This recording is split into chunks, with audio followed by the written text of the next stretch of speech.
Lebih dari 70 orang di Indonesia itu kurang pede untuk ngomong bahasa Inggris. Kenapa? Karena takut salah pengucapan dan seringkali mereka itu dihakimi, dijudge gitu, dibully oleh lingkungan sekitar karena ya salah ngucapin kata atau dianggap so-soan. Nah, bareng sama Elsa, lo itu bisa belajar bahasa Inggris tanpa harus malu, tanpa harus takut dijudge, tanpa harus takut dihakimi, dan tanpa ngeluarin biaya yang mahal. Elsa itu adalah aplikasi pelatihan bahasa Inggris yang pakai teknologi AI, Artificial Intelligence, dan Speech Recognition, di mana si Elsa ini bisa ngasih real-time feedback secara detail sesuai dengan IPA atau International Phonetic Alphabet.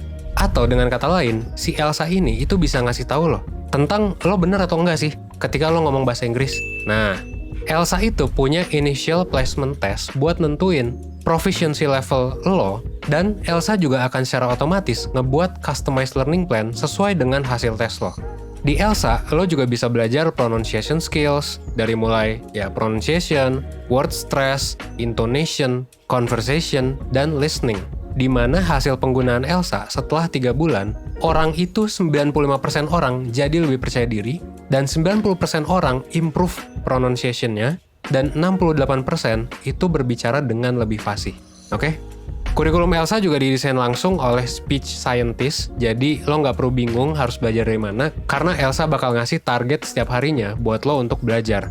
Lo bisa download langsung aja Elsa di App Store atau di Google Play Store, dan kalau misalnya lo pengen dapat akses penuh, lo bisa langsung langganan pakai link di deskripsi buat ngedapetin diskon 15-85%. Oke? Gue Evander 1% dan gue pakai Elsa. Thanks. Hai guys, balik lagi sama gue, Rizky dari 1%. Dan di video kali ini, gue bakal bahas mengenai 2 hal penting. Pertama, gue bakal bahas soal Loki. Lo tau Loki lah ya, adanya Thor kalau di MCU. Nah, kita bakal bahas Loki versi Marvel Cinematic Universe, yang which is dia adalah salah satu karakter yang banyak banget muncul di film-film Marvel, bahkan sampai dibikin serinya, yang serinya baru selesai beberapa minggu yang lalu, judulnya Loki, ada di Disney+. Dan kemudian yang kedua, kita bakal bahas mengenai apa sih yang salah sama Loki sebetulnya, kenapa Loki jadi kayak gitu.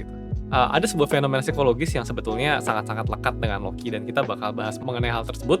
Dan buat kalian yang ngefans banget sama Loki sampai ngerasa, gue pingin deh jadi kayak Loki, charming, begini, begitu, gue punya dugaan, jangan-jangan kalian punya masalah yang sama Loki.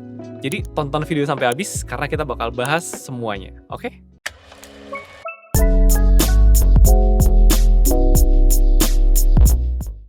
Oke, kita akan mulai ceritanya dari serial Loki di awal-awal episodenya lah. Ketika Loki pertama kali ketemu sama Mobius. Nah, di mana di situ Mobius itu ngasih lihat ke Loki, ini loh yang lu jalani selama lu hidup gitu selama ini gitu. Apa sih motivasi lo gitu kan? Mobius tanya kan sama Loki.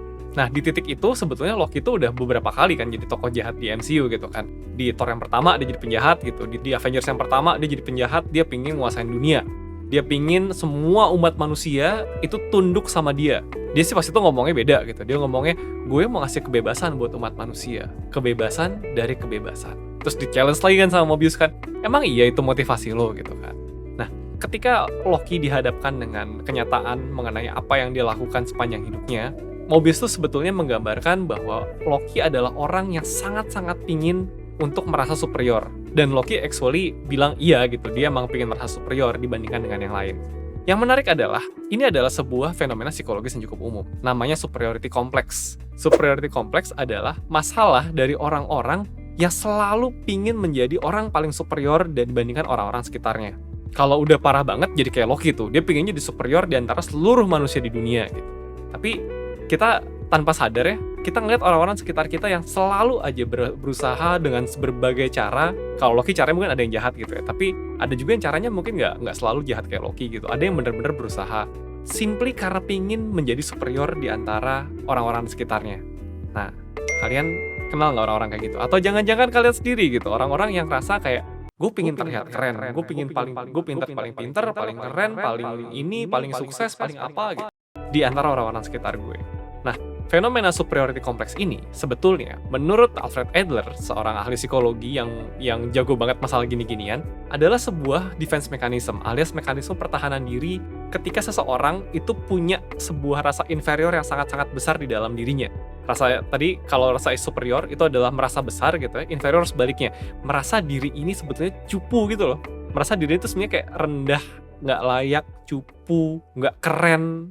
Nah, jadi menurut Adler, salah satu akar yang paling umum dari superiority complex, dari orang-orang yang terus berusaha untuk menjadi orang paling superior sekitarnya, adalah justru rasa tidak percaya diri. Nah, ketika orang tidak percaya diri gitu ya, merasa dirinya tidak layak, kan perasaan tidak layak itu nggak enak ya. Jadi kadang-kadang buat orang-orang kayak gini, yang punya rasa inferior yang cukup mendalam di dalam hatinya, keinginan untuk tidak lagi merasa inferior itu besar banget. Salah satunya adalah dengan cara menjadi superior gitu. Ketika kita jadi superior, kita jadi oke, kita mikirnya adalah kalau misalkan gue udah superior nih, kalau gue udah nggak cupu lagi, pasti gue tidak merasa seburuk ini. Gue merasa gue jadi lebih layak untuk dihargai sama orang lain. Gue merasa gue lebih layak untuk dihormati, gue merasa lebih layak untuk disayangi, dan perasaan-perasaan semacam itulah. Itulah yang menimbulkan orang-orang kayak Loki gitu kan, berusaha menjadi superior simply karena merasa dirinya tuh nggak layak. Nah, kalau kita tarik mundur lagi gitu ya, kenapa sih sampai orang-orang tuh ngerasa segitunya gitu, segitu nggak layaknya diri ini, sampai perlu dikompensasi dengan cara kita harus berusaha semaksimal mungkin untuk menjadi superior? Ada banyak faktor, tapi salah satu yang paling umum ya adalah gara-gara dari kecil, ketika mental kita berkembang gitu ya, somehow kita nggak dapat cukup feedback dari lingkungan kita yang menyatakan bahwa kita tuh adalah orang yang layak. Layak tuh layak diperhatiin, layak disayang, layak dihormati, layak dihargai. Nah, buat orang-orang yang dari kecil hidupnya tuh kayak jarang banget dihargain sama orang lain, itu tuh cenderung untuk tumbuh dewasa menjadi orang inferior. Dan tadi ya, salah satu bentuk daripada kayak orang yang inferior, defense mekanismenya adalah dengan cara berusaha menjadi superior gitu, jadi superiority complex kayak Loki. Loki sendiri, itu kenapa dia merasa inferior adalah salah satunya karena dari kecil dia tuh selalu dibanding-bandingkan sama Thor. Bukan dibanding-bandingkan malah, Loki tuh nggak ada apa-apanya dibanding Thor. Thor tuh selalu dilamakan. Nah, ini adalah salah satu kasus yang bisa membuat orang menjadi merasa inferior, yaitu persaingan antara saudara, atau bisa juga disebut dengan sibling rivalry. Dalam hal ini, orang tua itu terlihat jelas lebih menghargai satu anak dibandingkan yang lain. Nah, yang merasa tidak dihargai ini akan bertanya-tanya dong, apa sih salah gue gitu? Kenapa sih gue nggak dihargain seperti kakak gue, atau seperti adik gue gitu? Kenapa cuma dia, kenapa gue enggak gitu kan? Dan perasaan mempertanyakan apakah diri ini ada harganya tuh kebawa aja gitu. Dan emang paling banyak tuh asal dari keluarga sih. Tadi ya, kalau misalkan let's say ada anak sayangan, yang lainnya yang nggak ngerasa disayang, maka dia akan merasa dia inferior. Atau kadang-kadang nggak ada anak sayangan sih, cuman anaknya banyak aja gitu. Jadi orang tua kan nggak bisa merhatiin semuanya ya, masing-masing cuma dapat perhatian dikit-dikit gitu. Itu juga kan, karena kan kita semua tuh pada dasarnya pengen diperhatiin. Kalau emang nggak dapat cukup perhatian ya dari keluarga, ya susah juga kan, bakal ngerasa kayak kenapa sih aku kurang diperhatiin? Padahal jawabnya simple gitu, karena anaknya banyak aja. Tapi semua orang jadi bertanya-tanya, kenapa sih aku tuh nggak pernah diperhatiin? Atau bisa juga ya anaknya nggak banyak, terus habis itu juga nggak ada terjadi persaingan juga, tapi emang orang tuanya nggak perhatian aja gitu sama anaknya. Anaknya nggak pernah dihargain, anaknya selalu diremehin gitu kan, ngerasa inferior aja. Atau bisa juga mungkin dibully di sekolah. Ada banyak alasan yang bikin orang jadi ngerasa inferior. Tapi tidak semua orang yang merasa dirinya inferior gitu ya, itu tuh bakal tumbuh menjadi orang yang punya superiority complex, atau bahkan superiority complexnya sampai bikin dia jahat gitu kayak Loki. Jadi mau nguasain dunia gitu kan, mau jajah bumi segala macam. Bisa jadi kalau misalkan kalian relate sama Loki, ada kemungkinan gitu ya, ternyata mungkin kalian punya superiority complex ya, atau bahkan mungkin simply kalian merasa inferior terus ngerasa kayaknya enak aja gitu kalau jadi keren kayak Loki. Nah, yang menarik adalah di seriesnya Loki tuh menjalani sesuatu yang menurut banyak pakar ya, dan termasuk menurut anak-anak riset 1%, itu tuh sebetulnya mirip banget dengan terapi psikologis. Basically, seluruh series Loki itu adalah menggambarkan Loki yang tadinya punya rasa inferior sangat-sangat besar sampai jadi superiority complex, itu melakukan sebuah perjalanan terapi psikologis sampai akhirnya di akhir series dia tuh sudah jadi orang yang sangat berubah gitu. Ingat, tadinya tuh Loki itu kan gitu ya, curang, licik, nggak mau percaya sama orang, dan segala macam kejahatan lainnya lah. Tapi di akhir series gitu kan, kita ngelihat bahwa Loki tuh udah mulai bisa percaya sama orang. Loki bisa bertemanan sama Mobius. Kemudian bahkan Loki tuh rela buat ngorbanin pilihannya demi Sylvie gitu kan, karena dia udah ngerasa dia bisa percaya sama orang lain. Dan dia of course gitu, dia sudah tidak lagi mengutamakan egonya dia buat jadi penguasa dunia segala macam. Dia tahu pilihan apa yang harus dia buat gitu di ending seriesnya. Oh, maaf kalau rada spoiler ya. Yang bisa kita bahas berikutnya adalah apa sih yang terjadi di series Loki gitu. Kenapa orang-orang bisa bilang bahwa sebetulnya seluruh series itu adalah Loki lagi ikutan terapi aja gitu. Jadi basically kalau lo ikut terapi psikologis ya, atau lo ikut konseling gitu, misalkan 1% atau di mana gitu ketemu psikolog, proses healing yang terjadi buat orang-orang yang tadinya mengalami masalah-masalah kayak Loki gini ya, inferior segala macam, itu emang mirip-mirip dengan yang digambarkan di film. Ya of course gitu, filmnya sendiri tidak menggambarkan tuh ada sebuah sesi konseling, tapi prosesnya sama. Yaitu dimulai dari apa? Pertama, lo kalau ikut konseling ya, ke 1% atau kemanapun gitu ya, pertama yang dilakukan adalah lo tuh dihadapkan kembali ke masa lalu lo gitu. Apa sih sebetulnya yang lo mau gitu? Yakin lo benar-benar pengen ini? Jangan-jangan itu sebenarnya cuma mekanisme pertahanan diri aja gitu. Nggak pede buat menyebut diri ini inferior, terus lo bilang lo pengennya nguasain dunia. Padahal jangan-jangan bukan itu. Ya kan? Awal-awal gitu dulu kan, Mobius tuh menghadapkan Loki pada kenyataan. Jebret!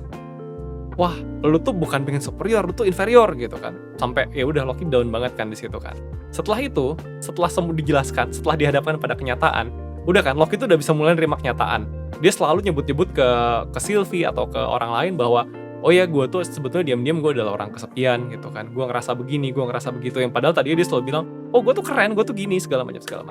Dihadapin dulu sama kenyataan, dia terima, oh ya ternyata gue punya kekurangan, ternyata gue punya masalah gini-gini gitu-gitu gitu kan.